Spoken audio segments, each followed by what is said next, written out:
Hello champions, and welcome to another video. Welcome to the interview. Today we are actually really proud to have Dejan Petrovic with us, an amazing coach, and like coach that coached Novak Djokovic in the past, Ana Ivanovic, Jelena Jankovic, and number of other number ones and top players in the world. So hello Dejan, how are you doing today? Hello, nice to be here. Excellent, excellent. Thank you very much. It's a privilege to have you here on the interview. So yeah, this week we have really big news in the world of tennis and generally in the world. Like Novak Djokovic was disqualified from US Open. So we are going to definitely talk about that. But before that, let's ask Dan to introduce himself a little bit. Tell us a little bit about your tennis career and also your coaching career as well. Okay, well, in short, I guess I started my career at the age of 5. My sister first started playing tennis, and then me shortly after that. In the junior days, I was the number 1 in Australia in all junior categories, in both singles and doubles. And even though I didn't play many junior tournaments worldwide, I did manage to play 4 times in the Australian Open Juniors. So the first time at the age of 15, I qualified for the first time. Or actually, I was 14 at the time because it was played in January. And yeah, I guess at the age of 17, I made my first European tour, professional tour. And that's when I became a professional. I got my first ATP points. Yeah, a long time ago in Italy satellites at that time. And yeah, I guess my career, I guess, started in Australia.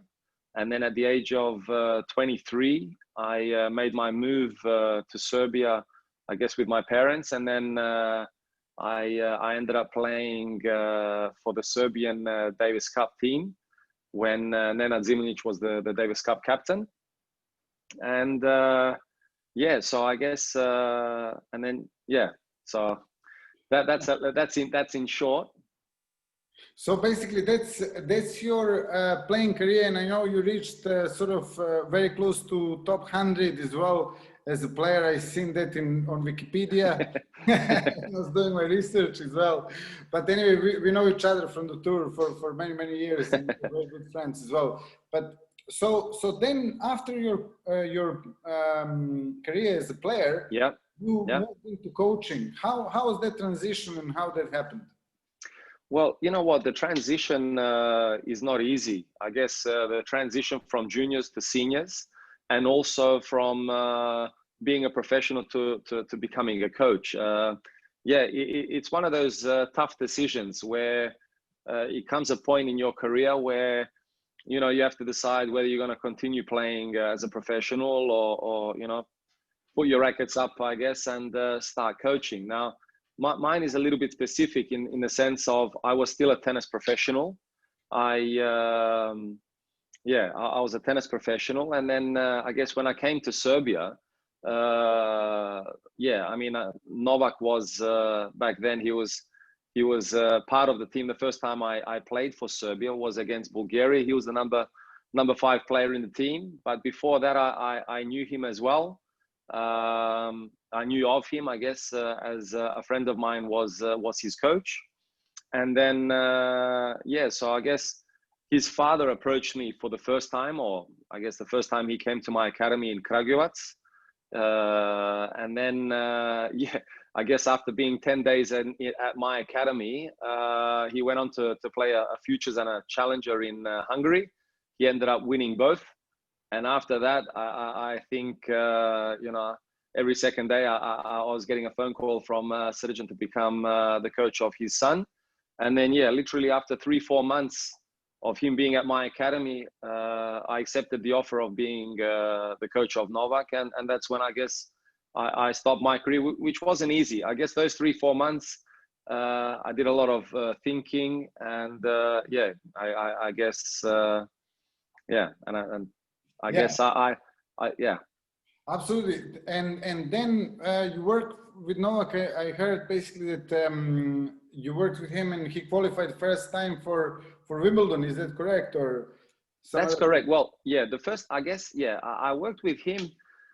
I think it was 2004, September 2004, and I guess that's when I went with Novak to Bucharest. He was a young 17-year-old boy, and yeah, I guess at that time he was expecting a wild card in the main draw, which he didn't receive. But you know, the good thing is that we qualified for the tournament, and he played his first ATP. It was a night match against Arnaud Clément, and he had a win there. And then in the second round, he was actually up a set in 4-3 and 15-40 against David Ferrer, and he was actually up in the third as well, but didn't convert. But a great first tournament, and that was my first tournament as a coach. So I don't think it's bad to start off on an ATP event like that.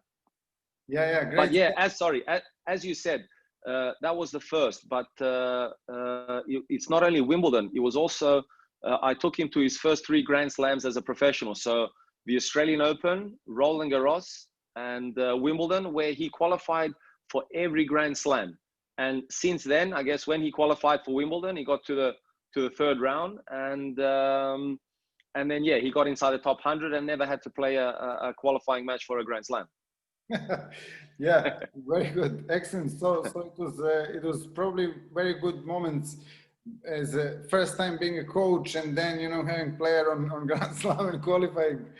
Yeah, not a bad player to start with.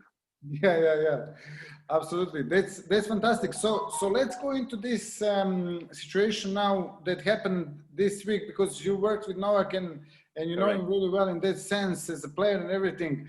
So can you tell us a little bit about what do you think about this disqualification that happened at US Open? Yeah. Well, that's a tough one. That's a touchy subject. It's one of those things where, you know, if I want anyone to actually break all records, that's definitely Novak. I guess my first player who I still have a good relationship with.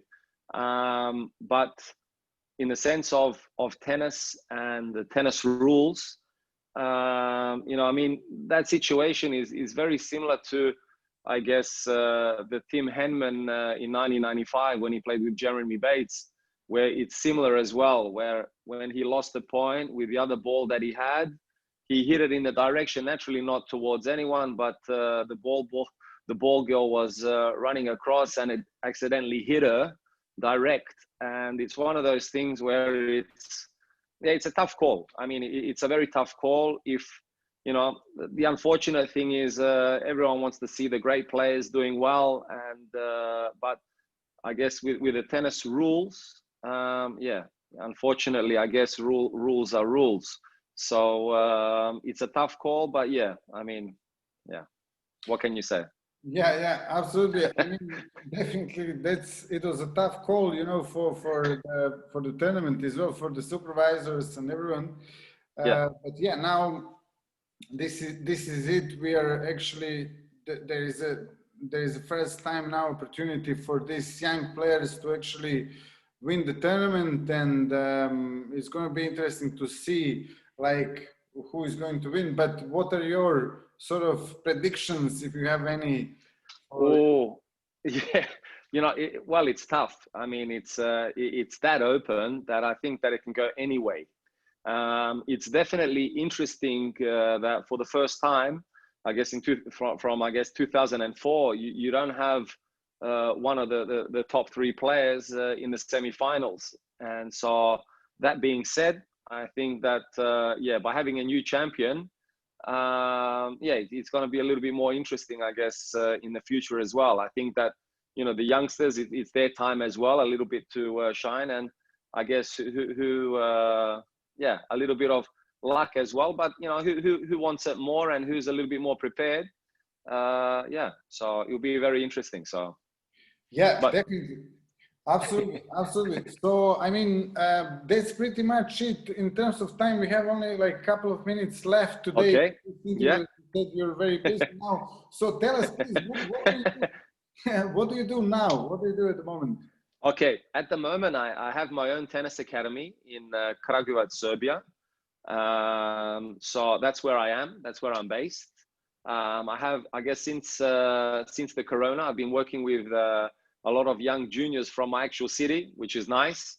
So we have a couple number ones, I guess, under 10s, under 12s, which is good. And I guess now as well that the borders are being lifted a little bit. I have a few foreigners that want to improve their game in a shorter period of time, so that when the ITF circuit starts coming back in full force, that they're ready and prepared. Yeah, yeah, absolutely. I mean, I know also that you, for example, you were talking before about Djokovic and how you were coaching him the top 100, but you also helped a number of other players reach Correct. 100. So that's really good if anyone is interested to sort of reach at the top. Yeah. Well, you know. yeah. Sorry. Yeah, I guess you know, yeah, like you said, I brought Novak from number 300 to the top 100 in 9 months, which I'm proud of. My last player was Laslo Djere as well, who was ranked 200 and in 8 months actually he got inside the top 100. And yeah, also like I guess it was very interesting being on the women's tour as well with the likes of Ana Ivanovic, you know, who got to her last best ranking of number 5, and her last WTA title was in Tokyo, which she never won before. So that's pretty special, I guess, to her and to myself as well, as that's my only WTA title. And yeah, so I mean, you know, as a coach, it's very interesting, and you know, I guess we're very fortunate in doing something not only that we know, but that we love. So yeah, we're very fortunate. Excellent, excellent. And also yesterday I sort of announced this interview in the group, and there were a number of there was a number of questions. Okay. But I selected couples. So if you're okay to okay, answer, sure. Paul Watt asked, like, what makes the difference between top junior and professional player, and what should top junior be looking to achieve to get to the next level? Okay, that's actually a great one. You know, I work with a lot of the juniors that want to turn pro, and especially the good ones.